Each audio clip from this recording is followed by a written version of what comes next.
हाँ जी, ये स्टोरी उन लोगों के लिए है जो लाइफ में हमेशा दो डिसीजन लेके चलते हैं, दो टारगेट होते हैं उनके पास कि अगर ये इसमें कामयाब नहीं हुए तो हम इसमें तो कामयाब हो ही जाएंगे, राइट। तो इस वीडियो के अंदर मैं बताने वाला हूँ, जब हमारे पास टारगेट दो होते हैं तो हमें सक्सेस जल्दी मिलती है, कि टारगेट हमारा एक होता है तो हमें सक्सेस जल्दी मिलती है। तो हमें एक टारगेट रखना चाहिए कि दो टारगेट रखने चाहिए, राइट। स्टोरी को अच्छे से सुनना और इस वीडियो को विदाउट स्किप किए पूरी को देखना, क्योंकि अगर थोड़ी सी भी वीडियो स्किप करोगे समझ में नहीं आएगा, फिर आप बोलोगे सर समझ में नहीं आया, राइट।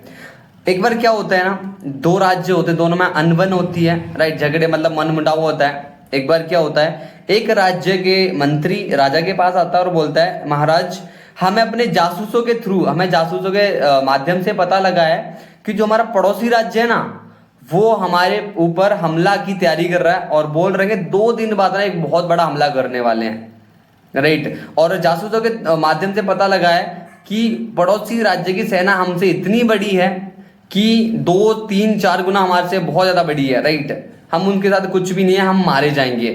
राजा बहुत परेशान होता है, वो एक दरबार लगाता है, पूरी मंत्री सेनाओं सबको बुला लेता है दरबार में, और फिर सबकी एडवाइस लेता है, राय लेता है और बोलता है कि लास्ट में देखो अभी तो हम हारने वाले हैं, हमारे पास कोई ऑप्शन नहीं है, क्योंकि जो पड़ोसी राज्य उसकी सेना इतनी बड़ी है कि अगर हम उनसे युद्ध भी करते हैं तो हम हार जाएंगे।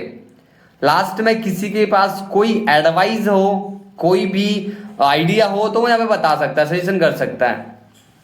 एक समझदार मंत्री निकल के आता है पीछे से और बोलता है महाराज मेरे पास एक आइडिया है। महाराज बोलते हैं क्या आइडिया है बताइए। तो मंत्री बोलता है महाराज से कि महाराज देखो पड़ोसी राज्य हमारे ऊपर 2 दिन बाद हमला करने वाला है, तो क्यों ना हम पड़ोसी राज्य पर आज ही हमला कर दें।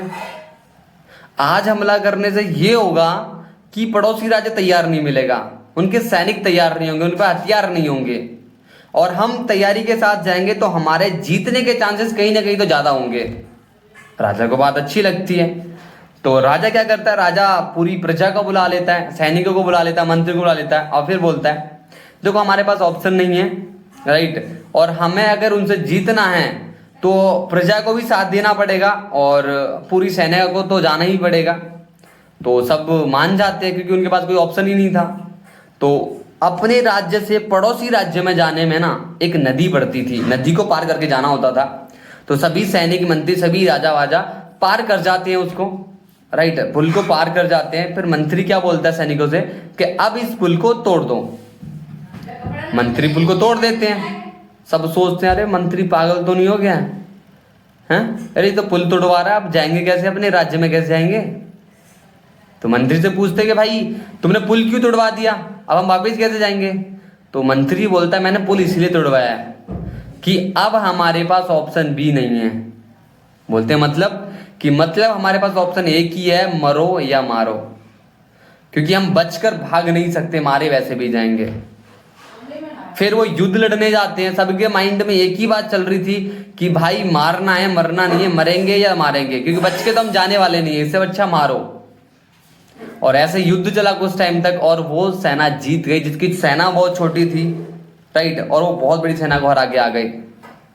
क्यों हरा पाए, क्योंकि उनके माइंड में ऑप्शन बी नहीं था, उनको पता था कि हम बचकर जाने वाले नहीं हैं। सो बेसिकली जब हमारी लाइफ में ऑप्शन बी होता है ना, तो हम कहीं ना कहीं लैक कर जाते हैं, हम उस चीज में डिस्ट्रैक्ट हो जाते हैं।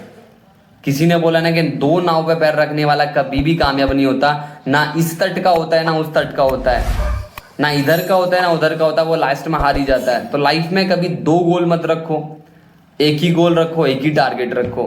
अगर कोई प्रॉब्लम्स आ रही हैं आपको उसमें पूरा करने में, पूरी नहीं हो रही है, तो गोल मत बदलो, उसको कंप्लीट करने का तरीके बदलो।